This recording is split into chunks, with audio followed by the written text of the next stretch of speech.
Greetings and welcome to this Teams tutorial about how you would share your desktop while presenting to a class during a live lesson. So we should now know how we're going to see our class talk and make an audio video call, and we've scheduled it, but now we want to get our content a little bit more interesting. Maybe we want to show them a PowerPoint, maybe we want to show them a Word document, share with them a website, share with them a video. How do we do it? Right, well, I'm going to go into Teams and I'm going to join a call. So I'm going to go into my 8Q history one, which I've shown you a few times, and I'm going to press join.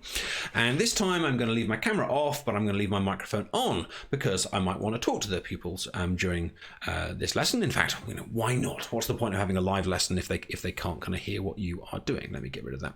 Now, you've seen most of these buttons before. We know about chat, we know about participants, but the most powerful one here perhaps is the share button, and it's certainly one of the ones that I'm going to be using a lot in our more advanced tutorials about all the kind of exciting things that you can share during lessons. And I'm going to click on it. Now, unfortunately, there's probably going to be a big bit of it behind my head that you can't see, but the one that's on the far left says desktop. Now, in computer talk, your desktop is everything you can see. Like everything that's on your monitor is your desktop. And I'm going to press that button, and it appears that the whole meeting has suddenly disappeared. But what in fact it has done is minimized Teams, and it's put a red border around my screen. Now, that red border, which you may be able to see on the video, you may not, is telling me I am now sharing my monitor, my desktop, with the students. I've now got a little window down the bottom that tells me that I've got my microphone on still. It gives me an option to stop sharing and indeed to leave the whole call. But they can now see everything that's on my monitor, and you can see my kind of PowerPoint here. So if I was to bring up a browser with a website, they could see it, a Word document, and all they can see it. And the reason why I'm showing you this one first, sharing documents, your desktop, is it's the most versatile. If you know you're going to be going between lots of different things quickly and you're worried about sharing the right thing or the wrong thing, if you share your whole desktop, then whatever you are looking at, then they are also looking at, and you shouldn't then get loads of questions from the kids being like, oh, I don't know what's going on, I don't know what I'm seeing. Now, it'll be useful for you to be able to still see the chat. So what you could do is something like this. If I click the meeting chat like this, and at this point they'll be able to see kind of like video on video. But if I then grab my whatever it is I want to show, and I kind of bring this kind of out, then remember the pupils can see the whole monitor. So I can see what they're saying here, and I can move that one out of the way. So I can see what they're saying here whilst I am still presenting my PowerPoint, my Word document, whatever, on this side. And that might be quite a good arrangement, because if you can't see what they're saying, then you won't know if they say, oh, miss, we can't see that, or we can't hear that, or whatever it might be. Okay, now I'm going to click stop sharing, and it's going to take me back to Teams. Let me show you another couple of options here. I'm going to click share, and this time I'm going to press, before I press shared desktop, there's an option here that says include system audio. It's above my head here. I don't know whether you can see it because of where my head is.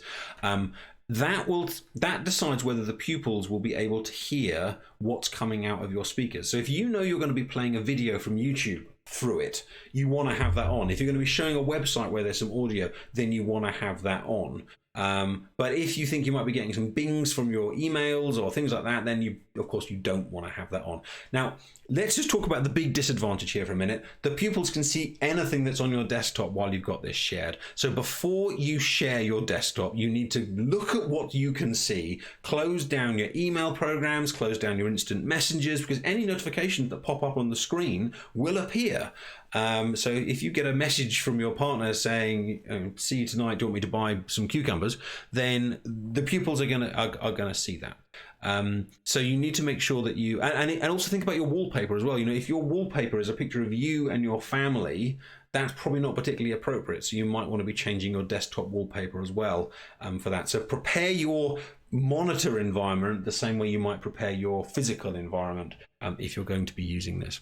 Now, there is a way that I'll be talking about more in the future, but you've probably noticed here, again, this slide behind me, you can share individual windows. So I can just click on a particular PowerPoint I want to share, or a particular Word document that should all be here, and I can even then share a particular PowerPoint. There are some little tips and tricks to using these, and I'll be covering that in a future video. But if you're worried about sharing your whole desktop, it might be better to share a particular window and then stop sharing that window, and then share a new window and then stop sharing that one. You can go on and off. And remember what I said in the previous video is that the call can change constantly while you are presenting. So you can show your camera at one point by clicking that. You can then share a document and present that for a while. Then you can stop sharing that and just leave the screen blank for a little bit. Maybe you want to have a conversation with the pupils. You can leave the call, you can come back, you can then share something else. So the call, the lesson will involve many stages of different things being shared at various points. So don't be worried about kind of turning something on and then turning it off and turning it on. The pupils will tell you if you can't see it. So it's important to always have this chat up, because they will tell you what they can and can't see and give you an opportunity just to kind of sort it out and fix that. Okay, hope that's useful.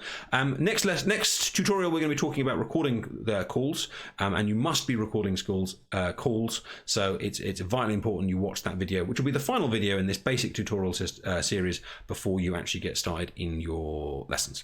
Thank you.